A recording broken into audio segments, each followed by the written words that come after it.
Hi friends, നമുക്കിന്നൊരു എണ്ണപ്പത്തിരി, നെയ്പത്തിരി, ചായപ്പത്തിരി എന്നൊക്കെ പറയുന്ന ആ കൈപ്പത്തിരി ഒരെണ്ണം ചെയ്ത് നോക്കിയാലോ. സാധാരണ അരിപ്പൊടിയാണ് എടുത്തിരിക്കുന്നത്, സാധാരണ കവറുള്ള അരിപ്പൊടി. അത് ഞാനിവിടെ എടുത്തപ്പോഴേക്കും ഒന്ന് മിച്ചമുണ്ട്, കുറച്ചുകൂടി ഉണ്ട്. ബാക്കി കൂടി അളന്നപ്പോൾ 1.5 കപ്പ് മറ്റേതിൻ്റെ കൂനയും ഇതിൻ്റെ കാലും കൂട്ടി 1.5 കപ്പ് അരിപ്പൊടി ഉണ്ട്. 1.5 കപ്പ് അരിപ്പൊടി എടുത്തപ്പോഴേക്കും ഞാൻ വേറൊരു ചൂട് കട്ടിയുള്ള പാത്രത്തിലേക്ക് അതേ പാത്രത്തിന് 2 കപ്പ് വെള്ളം ഒഴിച്ച് കൊടുക്കുക. സാധാരണ രീതിയിൽ ചെയ്യുമ്പോൾ 1.5 കപ്പിന് 3 കപ്പ് വെള്ളം എടുക്കുന്നത്, ഞാൻ 1.5 കപ്പിന് 2 കപ്പ് വെള്ളം എടുത്തു. 2 കപ്പ് വെള്ളം നന്നായിട്ട് വെട്ടിത്തിളച്ച് വരുമ്പോഴേക്കും നമുക്കൊരല്പം ഉപ്പും കൂടി ചേർത്ത് കൊടുക്കാം. ഏകദേശം 1 ടീസ്പൂൺ ഉപ്പ് ഞാനവിടെ ചേർത്ത് കൊടുക്കുന്നുണ്ട്. വീട്ടെ അങ്ങനെ എന്നെ ഒന്ന് കലക്കി തിളച്ച് വരുമ്പോഴേക്കും നമുക്ക് അരിപ്പൊടി ചേർത്ത് ഇളക്കിയെടുക്കാം. നമ്മുടെ നൈസ് പത്തിരിക്കൊക്കെ കുഴയ്ക്കുന്ന പോലെയാണ്.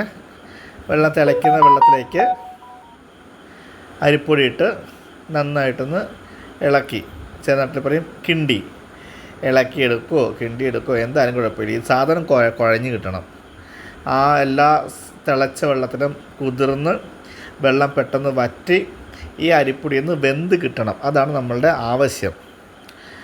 ഇനി ഇതിനൊരു മയം കിട്ടാനായിട്ട് ഞാൻ 1 തവി മൈദ കൂടി ചേർത്ത് കൊടുക്കുന്നുണ്ട്.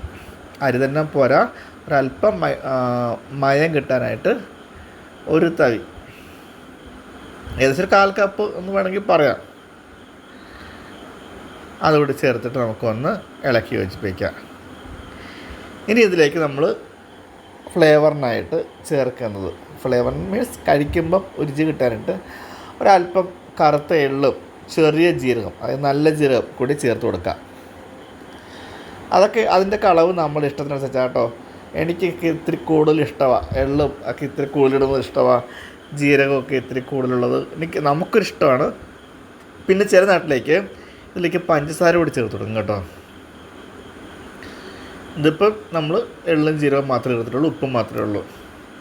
ചില സ്ഥലത്തേക്ക് ഇടുക്കിയിലോട്ടൊക്കെ പോകുമ്പോഴേക്കും മധുരം കൂടുതലാണ്, കുറച്ച് റവ ചേർക്കും, അങ്ങനെയൊക്കെ ചെയ്യും. അപ്പോൾ ഇത് ഞാൻ പെട്ടെന്ന് തന്നെ ചൂടോടുകൂടി തന്നെ വേറൊരു വലിയ പാത്രത്തിലേക്ക് കുടഞ്ഞിടുവാണ്. എന്നിട്ട് ആ ചൂടോടുകൂടി തന്നെ നമ്മളൊന്ന് മയപ്പെടുത്തി എടുക്കുക, ജസ്റ്റ് കുഴച്ച് മയപ്പെടുത്തുക. ഇനി ഇതിലേക്ക് വെള്ളം ചേർക്കരുത് കേട്ടോ. അഥവാ നമുക്ക് കയ്യെ പറ്റുമെന്ന് തോന്നിക്കഴിഞ്ഞാൽ ഒരല്പം മൈദപ്പൊടി കയ്യിൽ പിടിച്ച ശേഷം, കയ്യിൽ തൂവിയ ശേഷം നമുക്കിതുപോലെ കുഴച്ചെടുക്കാം. ഇപ്പോൾ ഇങ്ങനെ കുഴച്ചെടുക്കുമ്പം കയ്യിലിട്ടുന്ന പോലെയോ പാത്രത്തിലിട്ടുന്ന പോലെയൊക്കെ തോന്നിക്കഴിഞ്ഞാലും നമുക്ക് മൈദ ഒരല്പം തൂവിക്കൊടുത്ത് ഇതിൻ്റെ കുഴ നല്ല മയപ്പെടുത്തി എടുക്കാൻ പറ്റും. നന്നായിട്ട് കുഴയ്ക്കണം. കുഴ വീഴുന്തോറും നമ്മുടെ എണ്ണപ്പത്തിരിക്കാണെങ്കിലും നൈസ് പത്തിരിക്കൊക്കെ ആണെങ്കിലും ടേസ്റ്റ് കൂടുന്നത് കുഴ വീഴുമ്പോൾ തന്നെയാണ്. നന്നായിട്ടൊന്ന് പിടിച്ച് കുഴച്ചാൽ ആ കുഴ വീഴത്തുള്ളൂ. കണ്ടോ, ഇങ്ങനെയാണ് എൻ്റെ ആ ഒരു പിടുത്തം.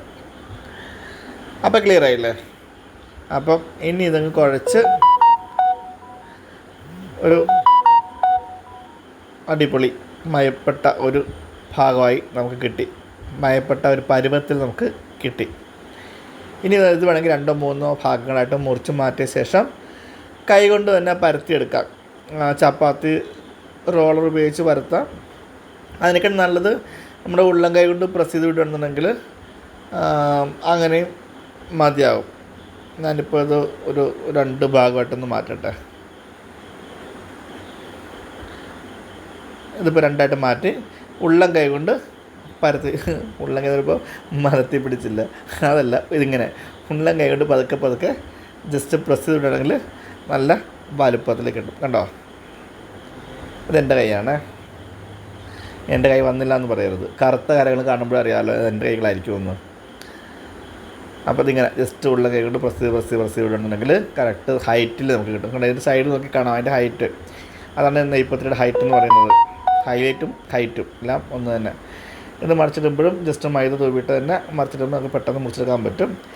ഇനി നമ്മൾ കട്ട്ലറ്റിൻ്റെ കട്ടറില്ലേ, അത് തന്നെ ഞാനിപ്പോൾ ഇത് കട്ട് ചെയ്ത് ഉപയോഗിക്കുന്നത്. ജസ്റ്റ് ഒന്ന് അതുകൊണ്ടൊന്ന് പതുക്കെ ഒന്ന് ജസ്റ്റ് ഇനി നിങ്ങൾക്ക് കുപ്പിയുടെ അടപ്പോ പാത്രത്തിൻ്റെ അടപ്പോ ഒന്നും വേണ്ട, ഏതെങ്കിലും ചോറ്റ് പാത്രത്തിൻ്റെ അടപ്പാണെന്നുണ്ടെങ്കിലും ഇതുപോലെ മുറിച്ചെടുക്കുക. ഇതൊക്കെ ഞാൻ പറഞ്ഞു തരേണ്ട ആവശ്യമില്ലല്ലോ. നല്ല വലിയ സ്റ്റീൽ ഗ്ലാസ്സില്ല, നമ്മുടെ 4 ഗ്ലാസ്സില്ലേ സ്റ്റീൽ ഗ്ലാസ്, വക്കുള്ള സ്റ്റീൽ ഗ്ലാസ്, വക്കില്ലാത്തത് നേരെയുള്ളത്, അതാണെങ്കിലും കുത്തി കുത്തി എന്തും ആയിക്കോട്ടെ വട്ടത്തിൽ മുറിച്ച് കിട്ടണം. അത്രയേ ഉള്ളൂ നമ്മുടെ ആവശ്യം. ഇതുപോലെ ഓരോ വട്ടത്തിൽ ടയർ പോലത്തെ, അല്ലെങ്കിൽ ടയർ പത്തിരി എന്ന് പറയും കേട്ടോ ഇതിന്, ടയർ പത്തിരി എന്ന് പറയും, കനവെള്ള പത്തിരി എന്ന് പറയും, എണ്ണപ്പത്തിരി എന്ന് പറയും, ചായപ്പത്തിരി എന്ന് പറയും, എന്തൊക്കെയോ അങ്ങനെ പറയും, നെയ്പ്പത്തിരി എന്ന് പറയും. പിന്നെ വേറുണ്ട് കേട്ടോ, ഈ സാധനമല്ല, കണ്ണൂരൊക്കെ പോകുമ്പോഴേക്കും ഇതിന് പറയുന്നത് ഇതന്നല്ല, പത്തലുണ്ട്, നെയ്പ്പത്തലുണ്ട്. അതിങ്ങനെയല്ല, അത് പക്ഷേ അരി അരച്ച് പരത്തി ചെയ്യുന്നതാണ്. ഇതല്ല, നെയ്പ്പത്തിരി വേറെ, നൈസ് പത്തിരി വേറെ, പത്തൽ വേറെ. അപ്പോൾ ഇതിങ്ങനെ നമുക്ക് ആ സമയത്ത് എണ്ണ വിടാൻ വെച്ചിട്ടുണ്ടേ. അപ്പോൾ എണ്ണ ഇവിടെ വരുമ്പോഴേക്കും ഇതിങ്ങനെ മുറിച്ച് ഞാൻ പിന്മാറി അടുത്ത ആൾക്ക് കൊടുത്തു. അവർ മുറിക്കട്ടെ, ഇത് മുറിച്ച് പിടിക്കട്ടെ. അപ്പം നമുക്കിവിടെ എണ്ണ ചൂടായി വന്നിട്ടുണ്ട്, ഇട്ട് നോക്കാം, കുഴപ്പമില്ല. അപ്പോൾ 3 ബ്രക്കിട്ട് കൊടുക്കാം. ക്ലാസ്സിൽ തന്നെയാണ് കേട്ടോ. ഇതിപ്പം കോട്ടയം ജില്ലയിലെ കല്ലറ എന്ന സ്ഥലത്ത്, കല്ലറ ജംഗ്ഷന് അടുത്ത് ഒരു സരസ്വതി ശാരദാ ക്ഷേത്രമുണ്ട്. ശാരദാ ക്ഷേത്രത്തിൻ്റെ അടുത്തായിട്ട് ഒരു NSS ബിൽഡിംഗ് ഹാളുണ്ട്, NSSൻ്റെ ഒരു ഹാളുണ്ട്. അതിൻ്റെ മുകളിൽ വെച്ചാണ് നമ്മുടെ ക്ലാസ് നടക്കുന്നത്. ഏകദേശം 30 സ്റ്റുഡൻസ് ഉണ്ട് നമ്മളുടെ ഈ ക്ലാസ്സിൽ. അതിനകത്ത് ശരിക്കും പറഞ്ഞാൽ ജെൻസും ലേഡീസും ഉണ്ട്. ഒത്തിരി പേര്, പകുതിയിൽ ഏറെയും ജെൻസാണെന്ന് പറയാം. അതിൽ 2 കുട്ടികൾ ഹോട്ടൽ മാനേജ്മെൻറ്റ് പഠിച്ചിട്ട് ഒരാൾ ഹോട്ടൽ വർക്ക് ചെയ്യുന്നു, ഒരാൾ സ്വന്തമായിട്ട് ബേക്കറി ചെയ്യുന്നു. അങ്ങനെ കുട്ടികളുണ്ട്. അപ്പോൾ നമ്മുടെ നൈസ് പത്ത് ready. Have A nice day. Thank you.